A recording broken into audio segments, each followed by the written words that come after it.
the President of the United States.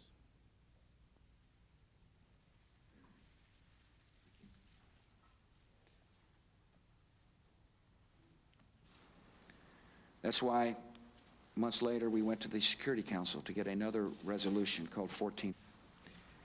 There's a lot of countries that have got a direct stake into whether or not North Korea has nuclear weapons. We've got a stake as to whether North Korea has a nuclear weapon. China clearly has a stake as to whether or not North Korea has a nuclear weapon. South Korea, of course, has a stake. Japan has got a significant stake as to whether or not North Korea has a nuclear weapon. Russia has a stake.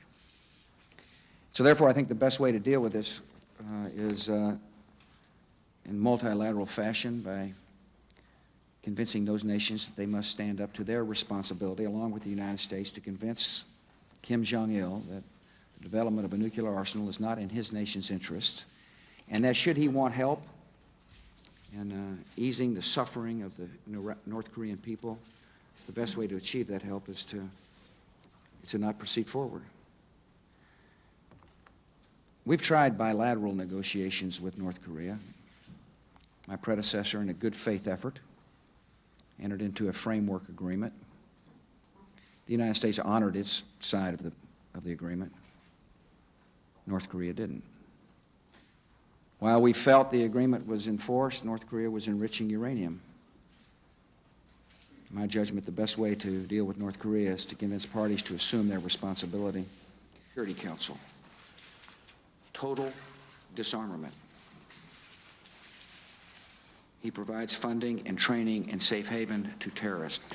I think it's an issue. Obviously, I'm concerned about North Korea developing nuclear weapons, not only for their own use, but for perhaps they might choose to proliferate them, sell them.